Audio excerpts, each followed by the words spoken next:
On this episode of What the Ship, we look at the top 5 maritime stories from across the world. I'm your host, Sal Mercogliano. Welcome to today's episode. So, been a while since we've been able to get back to doing a What the Ship, but lots of stories to cover. We're going to cover 5 key ones. We're going to talk about what's happening in the Red Sea and Indian Ocean. We're going to do an update on the Gaza Pier and the effort to get humanitarian relief supplies in, both being done by the civilian side and also by the U.S. military. We'll talk about the situation regarding the container sector, and then we'll look at tankers, and then finally we'll do a quick check of all the world's maritime choke points. This is going to be a bit of a longer video, but we're going to have it divided up so that you can jump right to the chapter you want to do by looking at those tabs down in the show notes, and we'll probably be segmenting these out as separate videos over the course of the week. If you're new to the channel, hey, take a moment, subscribe to the channel, and hit the bell so you'll be alerted about new videos as they come out. So let's do an update of the Houthi attacks in and around the Red Sea, the Bab el-Mandab, drink up, I don't have a drink with me today, I apologize, the Gulf of Aden, and out in the Indian Ocean by Somali pirates. And these attacks have been documented by the European Union's naval forces.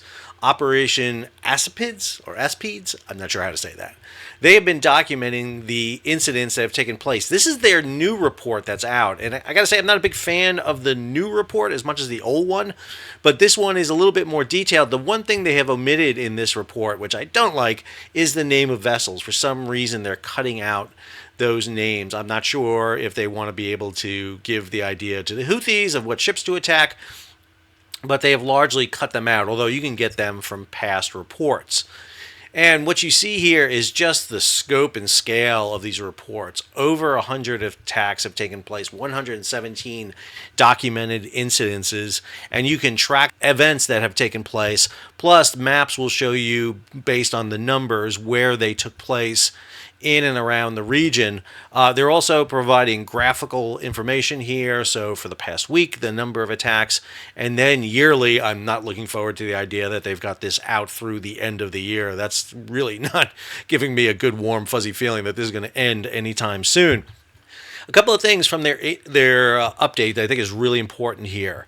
The Houthis' intent was to target, quote, Israeli-linked, unquote, ships.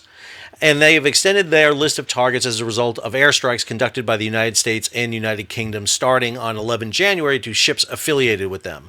The increasing number of ships being targeted with no apparent evidence of a link with any of these countries underscore the notion that any ship is susceptible to Houthi targeting. Just saw a ship with Vietnamese ownership targeted the other day. Houthis' attack is expected to predominantly involve UAVs and missiles, without exclude the use of USVs or even other aerial assets besides UAVs. So UAVs, unmanned aerial vehicles, USVs, unmanned surface vehicles. The attack sequence may commence with a VHF communication instructing the vessel to alter its course toward a harbor under Houthi control. Failure to comply could result in kinetic assault, as in the motor vessel True Confidence attack. I will note that I did a whole video on True Confidence, and one of the things that was done in that attack is the ship did turn around. It did reverse course, and the Houthis still attacked it. And that tells me that the Houthi don't know what the hell they're attacking or abiding by their own rules. It is just indiscriminate terrorist attacks against shipping. Go on here. The Houthis vow to attack diverted ships in and around the Indian Ocean.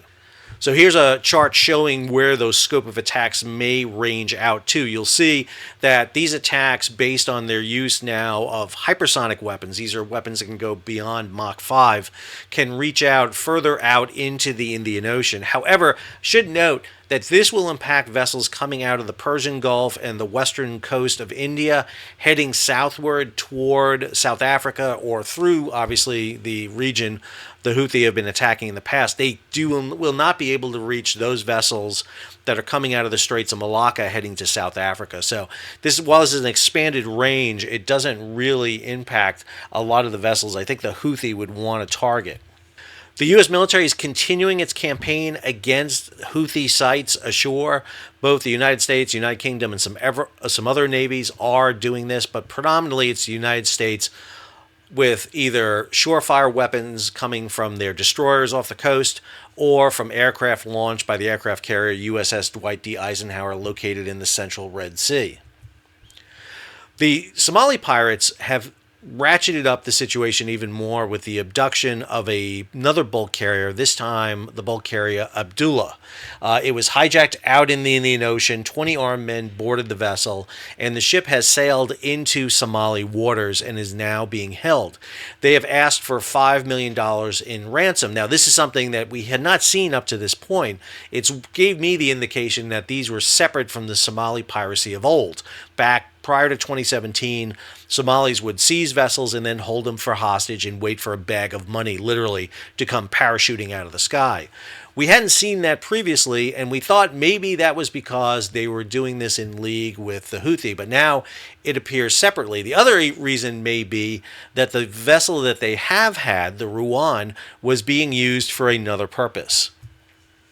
So this is the Indian Navy coming to the rescue. Once again, the Indian Navy has demonstrated its capabilities, and in this case has rescued the hijacked Ruen, which was being used as a pirate mothership further out to sea. 35 pirates on board were apprehended along with 17 crew members. This is the statement put out by the Ministry of Defense for India, and I'm going to talk about it in some detail here.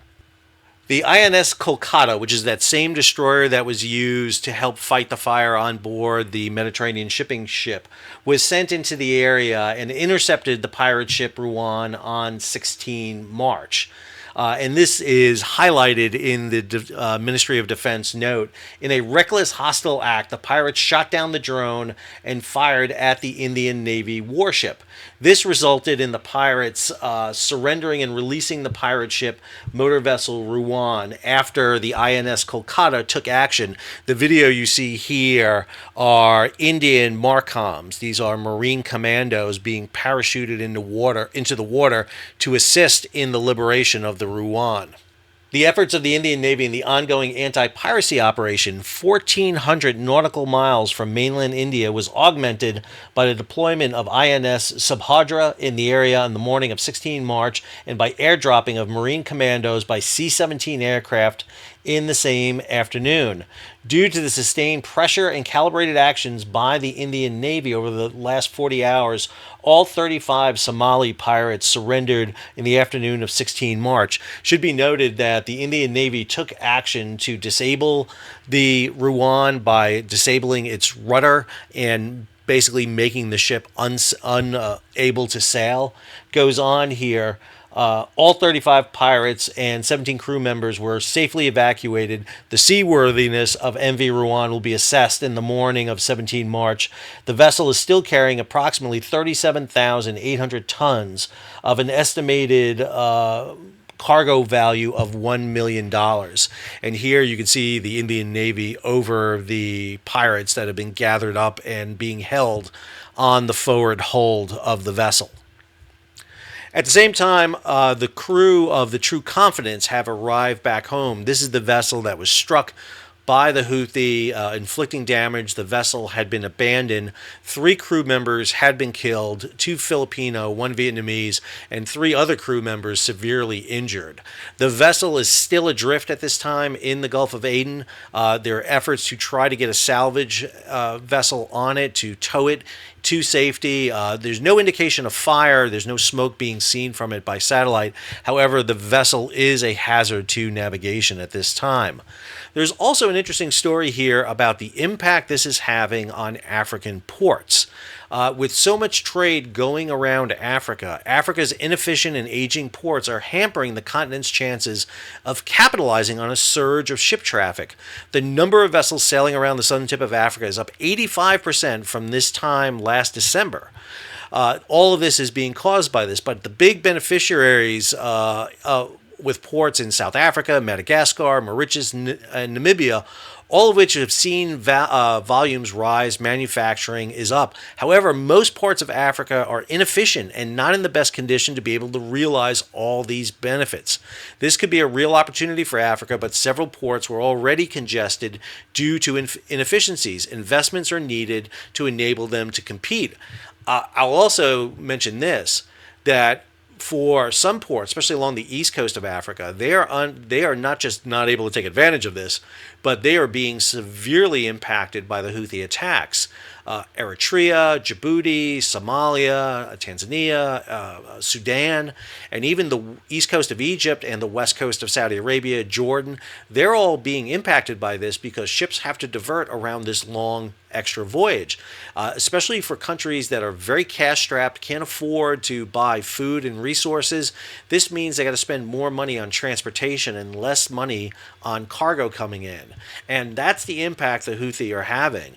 Yes, goods are being costing more because of the longer transportation costs for everybody, but basically the world is sucking that up. For certain areas of the planet, this is going to be a much harder hit, and the Houthi are inflicting that on people in and around Africa, Asia, and some other countries. So I think the Houthis' intent to hurt Israel is not having the objective or the achieving the objective they have set out. They're actually hurting more people, and in this case, actually killed 3 innocent mariners on board True Confidence. So I did a couple of videos discussing the deployment of U.S. Army forces over to Gaza to build a pier, and you can check out those videos. I'll have them in the show notes and linked above here so that you can see them, that discuss that. Now, this is a long-term issue. It's going to take approximately 60 days for those assets to be in place. And the deployment of these units are meant to create a temporary pier so that relief supplies can be brought from Cyprus after inspection by the Israelis and landed ashore in Gaza.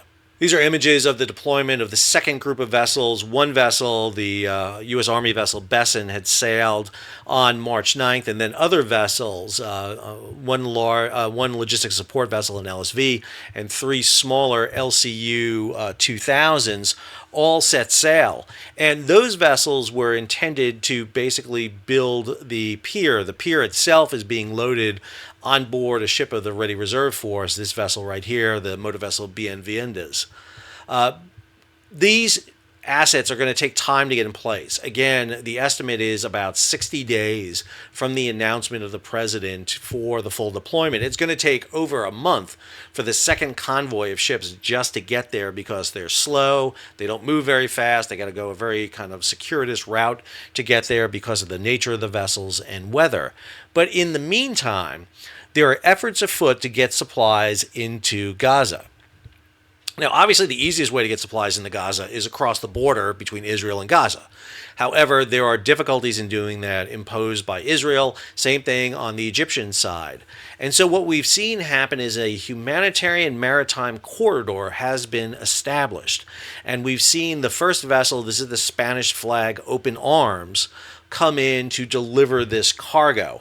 Now, this is being done by a non-government organization that's doing this. And we're seeing the vessels come in. And so the effort to get supplies over the beach is gaining a lot of traction, mainly because it was successful in its first outing. The very first ship, the Open Arms, arrived with a barge with 200 tons of food on Friday, and this was seen as a big test run of the effort. This is the Open Arms sailing from Cyprus. You can see the barge on the hip, so to speak. This is when you have the barge alongside. You'll do that in confined waters, and then you'll put it on a long line astern as you tow it. This is the jetty that's being constructed in Gaza at this time. Now understand, this jetty is not permanent. They're basically using concrete riprap, debris, and then putting dirt on top of it. They are forming a jetty, but it's not a permanent jetty by any means. Here you can kind of see the image of the jetty coming into form there. These are not tugs, but these are the rib boats off the Open Arms pushing the barge into place. Now, I will note that they can do this, but it's not ideal. While these rib boats may have a lot of horsepower, they have very small props, and their ability to manage a barge like this is extremely limited. it is tough. You need pretty calm weather, no current, no wind to really be able to do this. You can't bring the open arms up against the jetty because it's too shallow. So what they basically did was push this barge up against the jetty, secured it, and then using a crane from the pier or from the jetty, offload the cargo. And that was able to get 200 tons ashore. And I do think there is a civilian method to do this that may be quicker and perhaps even more efficient than what the U.S. Army wants to put into place.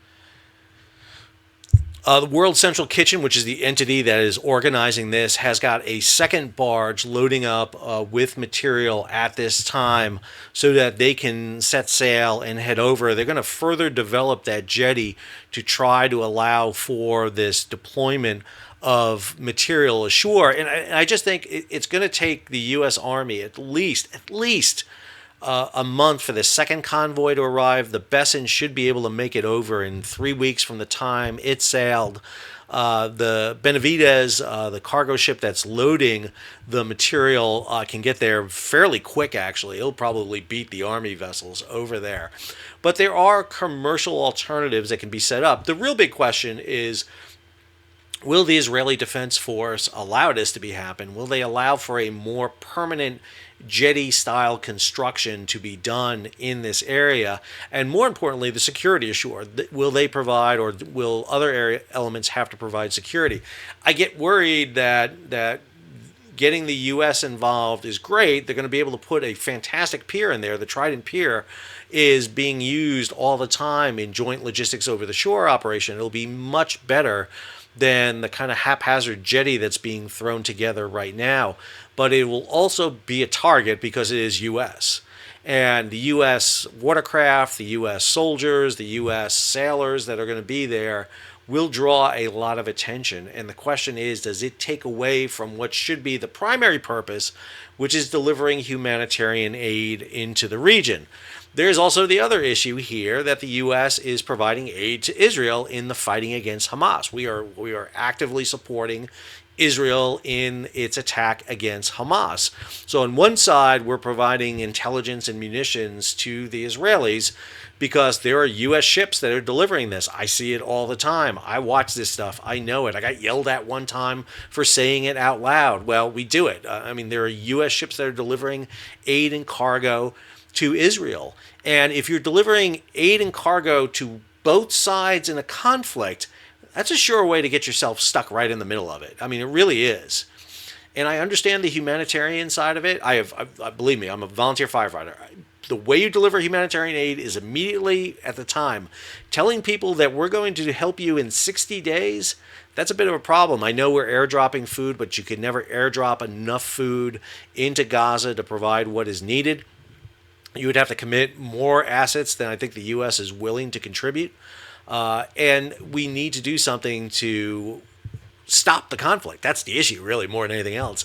That will alleviate it so that you can be more efficient in delivering aid across the border by trucks through the ports of Ashdod or Algeria in Egypt than by trying to do it over the beach. Because while 200 tons sounds like a lot, it really isn't when you got to feed 2 million people. Just do the math.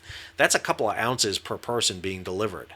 And so we need to come up with a more efficient way. And let's remember, the conflict in Israel and Gaza is what's fueling the Houthi in the Red Sea and the Gulf of Aden region. And so these two issues are connected. And this is having an impact on global shipping because this is generating the Houthi attack. This is causing ships to divert around.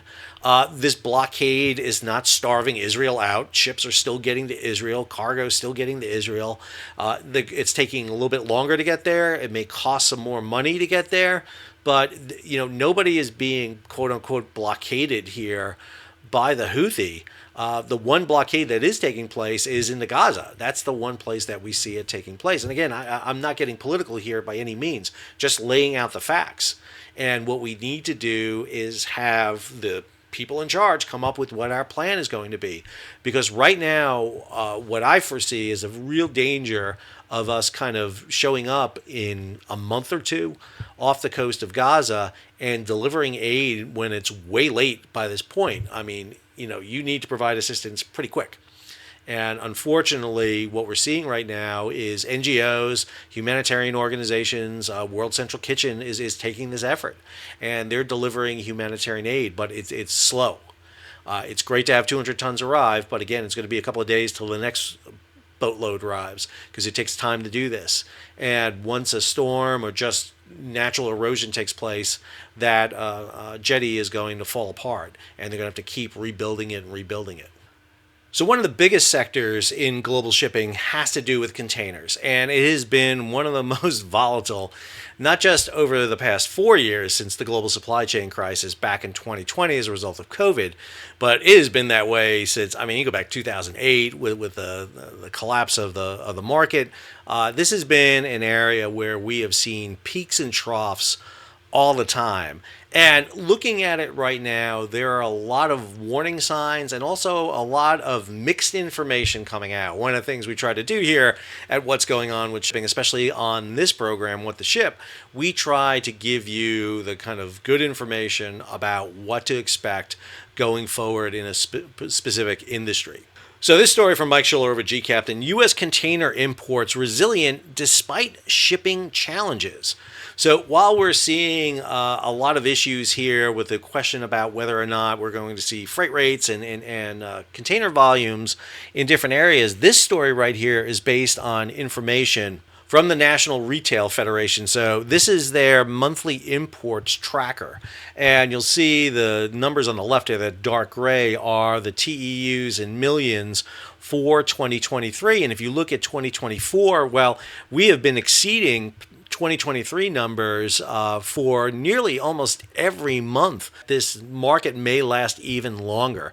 One of the things I'm hearing from people is that we usually see that kickback of numbers start after March, when you get that natural drop after the Chinese New Year and things slow down. And as things begin to ramp up for the summer, which is getting ready for the holiday season late in the fall and into the winter, you start seeing those numbers come up. And February has shown strong numbers. We have seen container volume inputs, which have declined 6% from January, but jumped 23.3% from last year. So you get a drop from January to February, but look at the previous years. If you look at the 5 previous years, not as steep a drop as you've seen. They always drop in February, guaranteed, because you lose a week of shipment because of the Chinese New Year and what happens in East Asia. But what you tend to see is that. So the big question becomes, do we see that kind of kickback in March that we saw in 2023, 2021, and 2022? Or do we see the numbers we saw in 2019 and 2020 and a bit of a decline? And what everyone is thinking of, this is going to increase.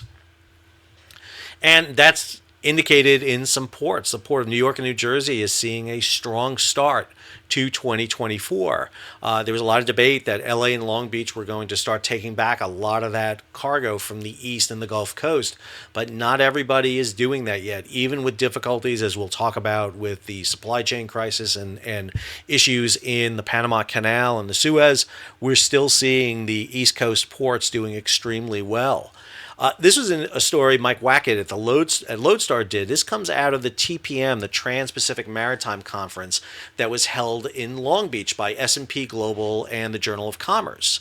And what Mike is hearing is that a lot of the shippers, forwarders, and non-vessel ocean common carriers, these are basically the groups that don't own ships but book cargo on ships.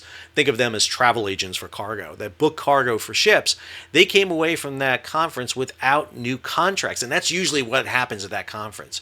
Usually at TPM is when new contracts are put in place, so that come May 1st, when the new contracts are supposed to go into effect, everybody has new rates. Instead, everybody is kind of waiting for the issue in the Red Sea to abate, and they're waiting for the spot rates to fall. And so no one really wants to lock into long-term rates right now for fear that they're going to be too high. At the same time, You heard two of the big ocean carriers, and these are two carriers that are forming a new alliance, the Gemini Cooperative or Corporation.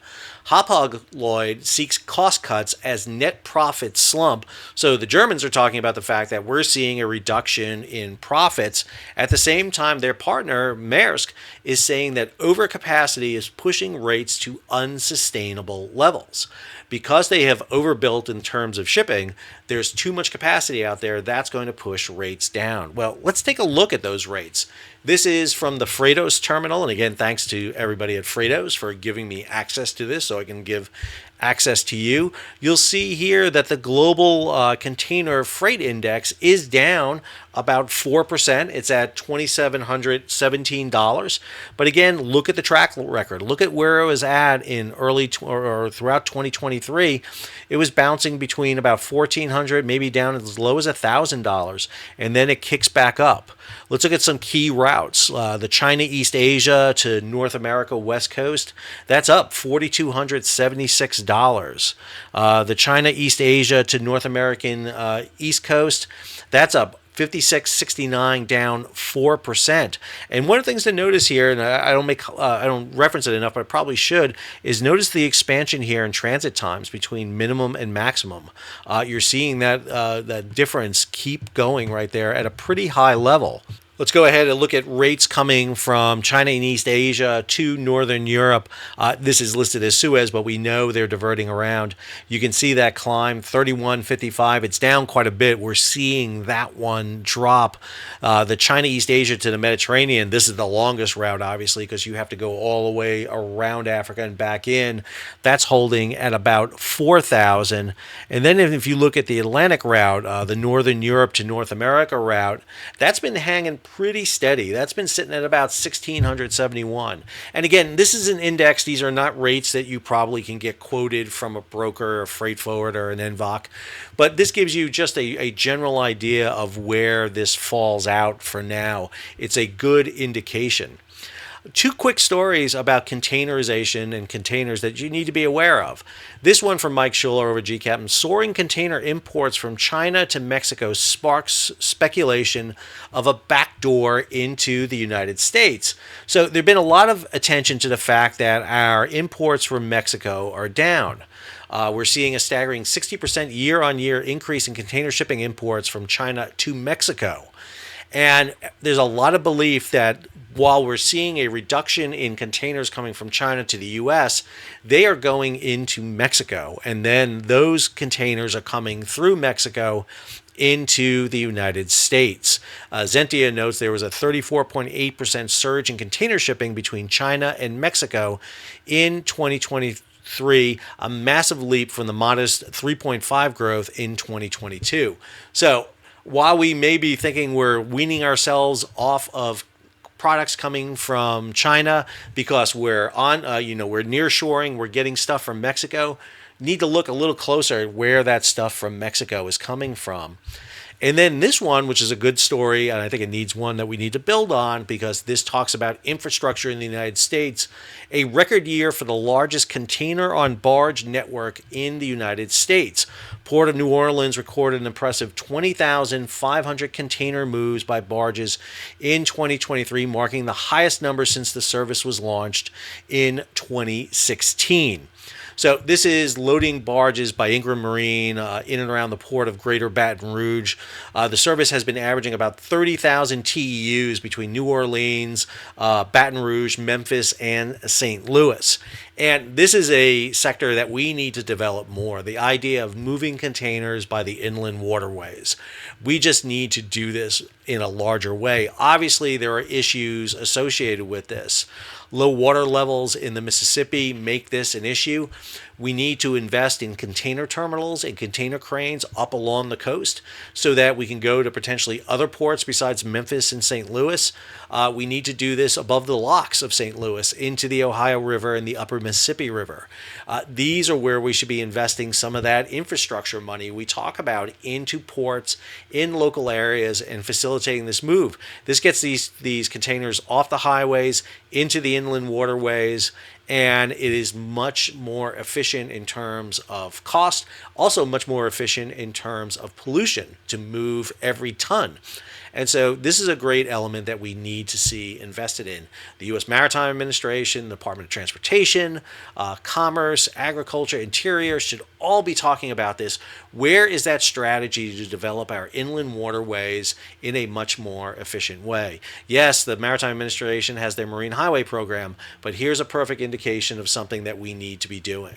The oil transportation sector has had a lot of movements in it. Obviously, the biggest issues that have been affecting oil transportation is everything from Russia-Ukraine war to the diversions we're seeing more and more because of what is happening in and around the Red Sea. We've seen the diversions of liquefied natural and liquefied petroleum gas tankers, product tankers. We have not yet seen a large movement of crude oil tankers because of their low insurance value, but this could happen. And so what is happening in and around the tanker sector right now that is giving a lot of pause? That has led to sanctions against several Marshall Island shipping companies over illicit shipments for both Houthis and Iran. So we're seeing other measures here. We're not just going after the Russian oil, but we're going after countries that are supporting both the Houthi and Iran. So the U.S. is targeting. Now, OFAC has a lot of capability to target Marshall Island shipping companies, since the Marshall Island Corporation that does the ship registry is located right in Reston, Virginia. So it's not too far from Washington, D.C. Liberia is also located close by. The Treasury is also being asked, why are U.S. firms insuring ships carrying Iranian oil? Specifically, a letter from Brian Nelson, member of Congress, an Air Force veteran, former intelligence community member, asked this request regarding the P&I club known as the American Club, which is out of New York.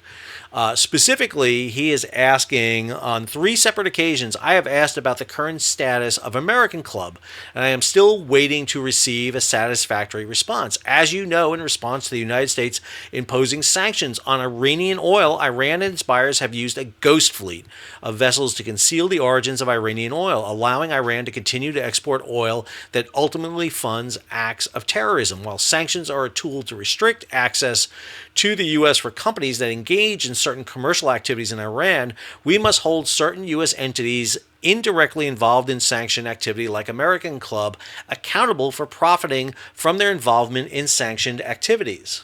It goes on here with an example. In August 2023, United Against Nuclear Iran reported that a ship insured by American Club, the Sincere 02, was involved in transporting Iranian oil. Subsequently, a Bloomberg analysis using that report confirmed that the American Club provided insurance for 21 vessels suspected of moving Iranian oil, insuring more than its peers. So this issue has obviously big resonance. We're not just looking to prevent the shipment of Russian oil, but also Iranian oil. And the fact that an American-based or New York-based P&I club, one of the dozen major P&I clubs, is an issue. And again, it goes to an issue that I think is really important, in that governments don't understand how shipping works, especially the U.S. government.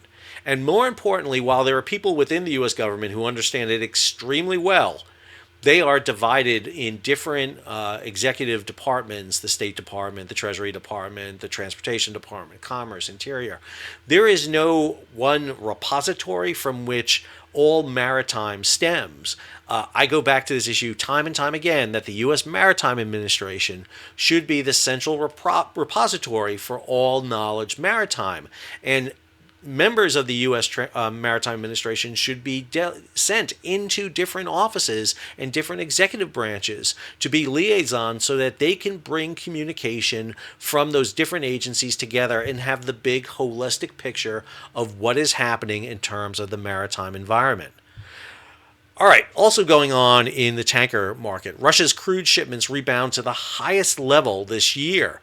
So while the aim was to kind of hurt Russia by imposing these embargo, or not the embargo, but I should say, but these sanctions against them, we're seeing this jump. The 590,000 barrels a day jump in the week to March 10th came shortly after Moscow renewed its commitment to the OPEC Plus effort to avert a global surplus and shore up prices by restricting output. Weekly flows were 420,000 barrels a day above Russia's pledge to its partners for the first quarter, with the 4-week average topping the target by 80,000 barrels a day. This has a lot to do, by the way, with the fact that Russia has got to generate revenue. So their relationship with OPEC Plus and trying to cut back on production also goes with the issue of they need to generate revenue, and that's been one of the big issues we've been seeing. Plus, we're seeing drone strikes being launched by Ukrainians against Russian diesel exports. Russian ports, Russian refineries, even in the interior of Russia, have been targeted repeatedly by drone strikes, which are impacting the ability of Russia to export diesel and oil.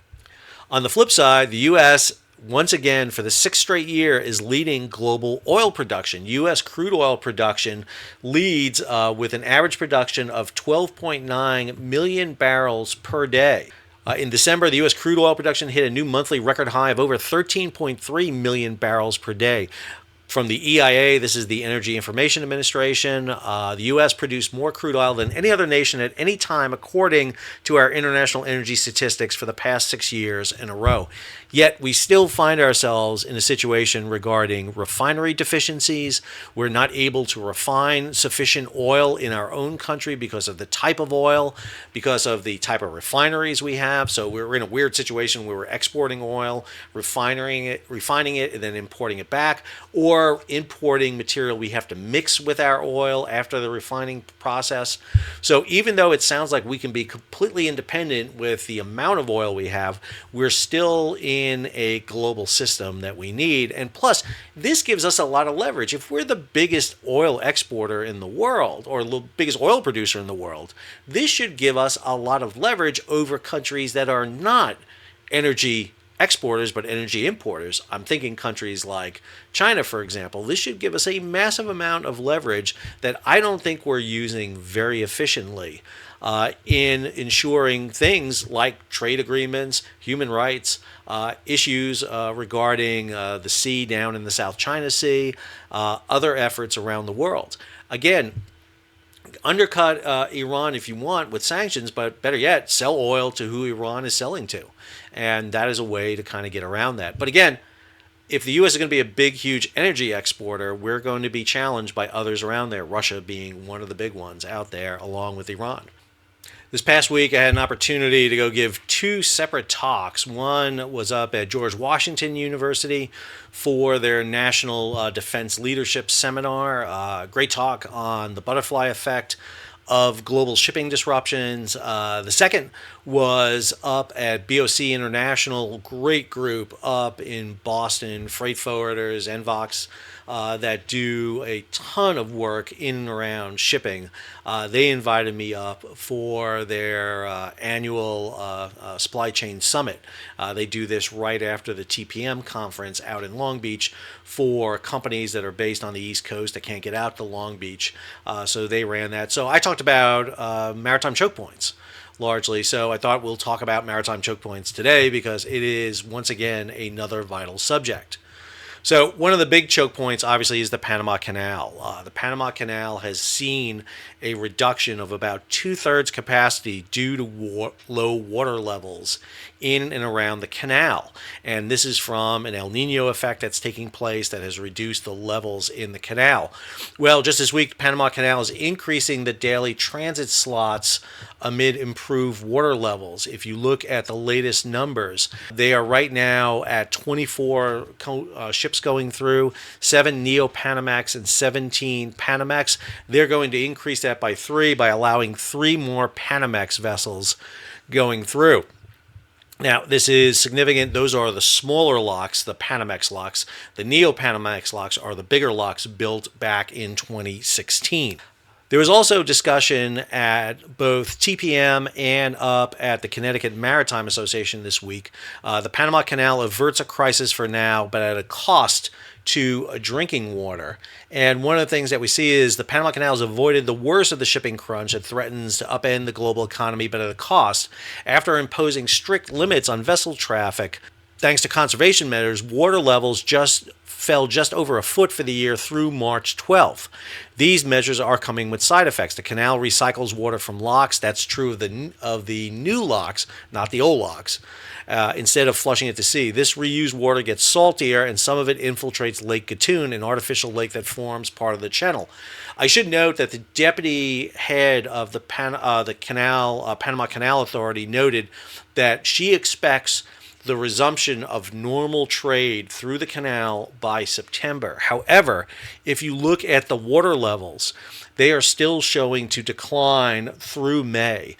And understand, these numbers are lower than the height, or the bottom, I should say, of the dry season. Dry season, typically, if you look at the bottom of this chart here, historically, what you see here is that typically in May, the lowest level is 82.5 feet.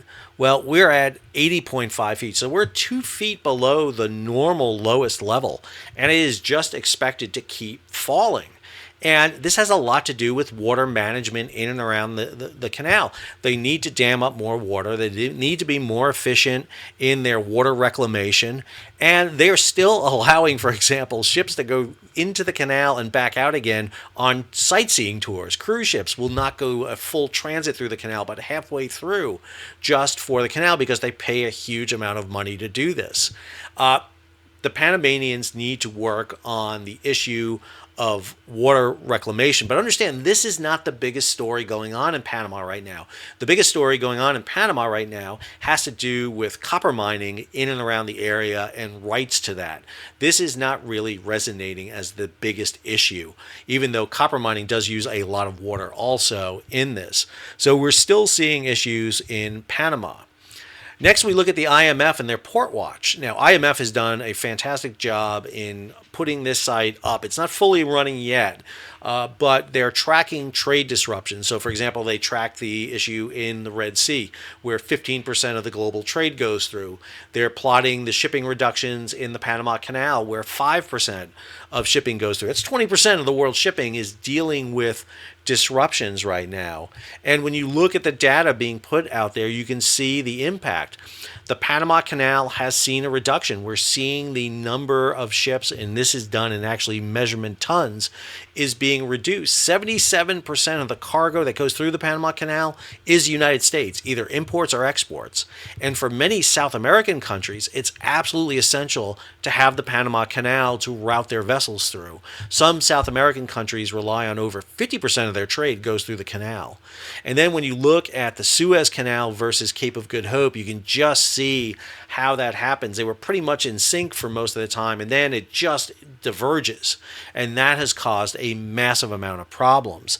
And then the last choke point to look at is the rising tension in and around the South China Sea and Taiwan, as Taiwan warns of Chinese Coast Guard again as tensions simmer.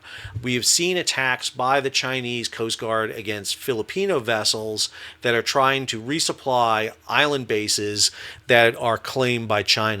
Second Thomas Shoal, Scarborough Shoal, all of them. And then we have seen the Chinese performing military exercises in and around Taiwan, threats against undersea cables to Taiwan, and what we potentially see is a confrontation over this region. And those are three of the biggest maritime choke points in the world: Panama Canal, Suez Canal, and South China Sea. Those three areas represent vast amounts of the world's trade going through them. Now, granted, it may not be a massive impact. For example, if you look at what's going on in the Red Sea, We've seen delays in cargoes, we've seen escalations in freight costs, but nothing the scale of what we saw happen during the supply chain crisis because of COVID. But when you start adding more issues to it, when you add the Panama Canal disruption, when you add the fight that's going on in the Black Sea between Russia and Ukraine, you add confrontation between China, Taiwan, Philippines, and other nations in the South China Sea, then you can see an escalation. And that can have a massive impact on the world's shipping. Hey, I hope you enjoyed this week's episode. I am lax in getting to these episodes, and I apologize. My endeavor here is to ensure that a What the Ship is out, if not every week, every 2 weeks. It is a lot to put these episodes together. There's a lot of information I have to cull through to put this together, and then the editing process. It just takes a while to do it for me. Some of the stories I do are quick little ones on updates on stories out there. I've got a few of them that's in the can, ready to come out, that I'll be dropping during the week. But this one episode is really the one I enjoy the most because it's a big recap of what's going on with shipping. And with that, if you enjoyed the video, hey, take a moment, subscribe to the channel and hit the bell so you'll be alerted about new videos as they come out. Leave a comment, share it across social media, give it a big thumbs up. It helps the algorithm and it helps get this video out. And if you can, support the page. How do you do that? You hit the super thanks button down below or head on over to Patreon where you can become a monthly and yearly subscriber. Our next What the Ship is a big one, because March 23rd marks the 3rd anniversary of what is going on with shipping. That's right. March 23rd is 3 years since Ever Given went sideways in the Suez. And I can't think of anything better to do than a live Q&A with my audience. So I'll be asking my Patreons for questions that we'll be addressing. And if we have time in the live Q&A, we'll be taking questions from the audience at that time. Looking forward to it. We're looking for it on March 23rd, which is a Saturday at noon Eastern Time, U.S. Eastern Time, out there, about an hour long. So look forward to that episode next week. Until our next episode, this is Sal signing off.